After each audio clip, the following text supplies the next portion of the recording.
জয় রাধে, জয় নিতাই চৈতন্য। ইয়ম হীন ব্যথয়ন্তে তে পুরুষম পুরুষর্ষভ সম দুঃখা সুখাধীরম স অমৃতত্বায় কল্পতে। ভগবান শ্রীমদ্ ভগবদ্গীতায় এই রূপই ব্যক্ত করছেন। জয় রাধে। আজকে আমরা এই ভিডিওর মধ্যে জানতে চলেছি গীতা জয়ন্তী 2024 এবং অঘ্রাণ মাসের শুক্লপক্ষের একাদশী অর্থাৎ মোক্ষদা একাদশী একদিনেই পড়েছে। অত্যন্ত মহামহিম, অত্যন্ত তাৎপর্যপূর্ণ দিন এইটি আমাদের সমস্ত সনাতনী অর্থাৎ ভগবত রসিকগণের কাছে।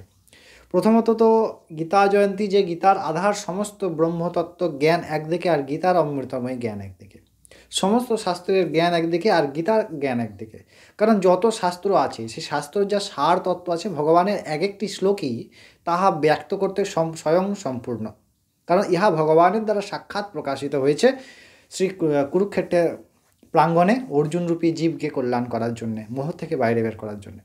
শুধু অর্জুন নয়, এই সমস্ত জীবগণের জন্যেই এটি মাহাত্ম্যপূর্ণ এবং সমস্ত অর্জনকারী গণের জন্যেই এটি মাহাত্ম্যপূর্ণ। আমরা এই দিন অর্থাৎ এই একাদশী এবং গীতা জয়ন্তী এই দিন কী করব, গীতার কোন কোন অধ্যায়গুলি অবশ্যই পাঠ করার প্রচেষ্টা করব ভগবত করুণায়। চলুন সেই প্রসঙ্গগুলি আমরা বিস্তারিত আলোচনা করি। একাদশী অর্থাৎ ভগবান শ্রী হরির অত্যন্ত প্রিয় এই ব্রত, যাকে আরেক নামে বলা হয় হরিপ্রীত ব্রত। এই ব্রতের দিন আমরা তো একাদশী ব্রত পালন করছি, তার সঙ্গে সঙ্গে গীতা জয়ন্তী হওয়ার কারণে এই দিন আমরা আমাদের যে প্রাত্যহিক ভগবত সেবা বা প্রাত্যহিক যে দৈনন্দিন কার্যকলাপ তার মধ্যে গীতা পাঠের জন্য একটি সময় আমরা নির্ধারণ করি। সেটি হতে পারে বিকালে, সেটি হতে পারে সন্ধ্যায়, অথবা সেটি হতে পারে সকালে। সকালে করা অত্যন্ত পবিত্র বলে মনে করা হয়, অত্যন্ত শুভ বলে মনে করা হয়। শুধু শুভ নয়, মঙ্গলময়।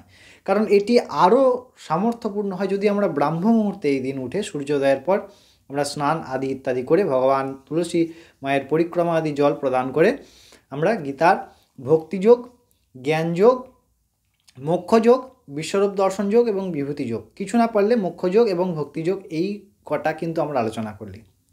ভগবান যে শ্লোকটি দিয়ে আমরা আলোচনা শুরু করেছিলাম সেটি ভগবান বলছেন, ইয়ম হীন ব্যথয়ন্তে তে পুরুষম পুরুষর্ষভ সমদুঃখা সুখা ধীরম স অমৃতত্বায় কল্পতে।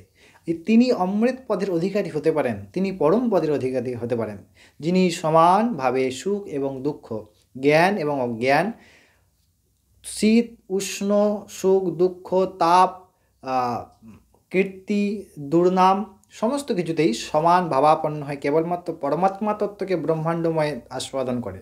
কারণ যখন সেই ভগবান আমার আরাধ্যকে আমি বিশ্বময়ে দেখব, তখন তো সেখানে আর তার প্রতি কোনো দেশ হবে না, তখন তাহলে সুখ এবং দুঃখ দুটোতেই দেশবিহীন। যদি আমার ইষ্ট, আমার আরাধ্য আমায় কোনো সুখ্যাতি করেন, তাতেও আমি যেমন তার দাস, তেমন তিনি কোনো রূপে এসে আমায় দুর্নাম করলেও তখনও আমি তার দাস। এটি হচ্ছে শাস্ত্রীয় তত্ত্ব, এটি হচ্ছে শাস্ত্রীয় জ্ঞান। তো আমরা এই দিন আমরা এই কয়েকটি গীতার অধ্যায়ে আলোচনা করি এবং এই দিন আপনাদের জন্যে আমাদের চ্যানেলের মাধ্যমে লাইভ ভগবত গীতা থাকছে। আমরা সেই গীতা অমৃত আস্বাদন করব স্পেশালভাবে। কিসের জন্য না, এই গীতা জয়ন্তীর জন্যে।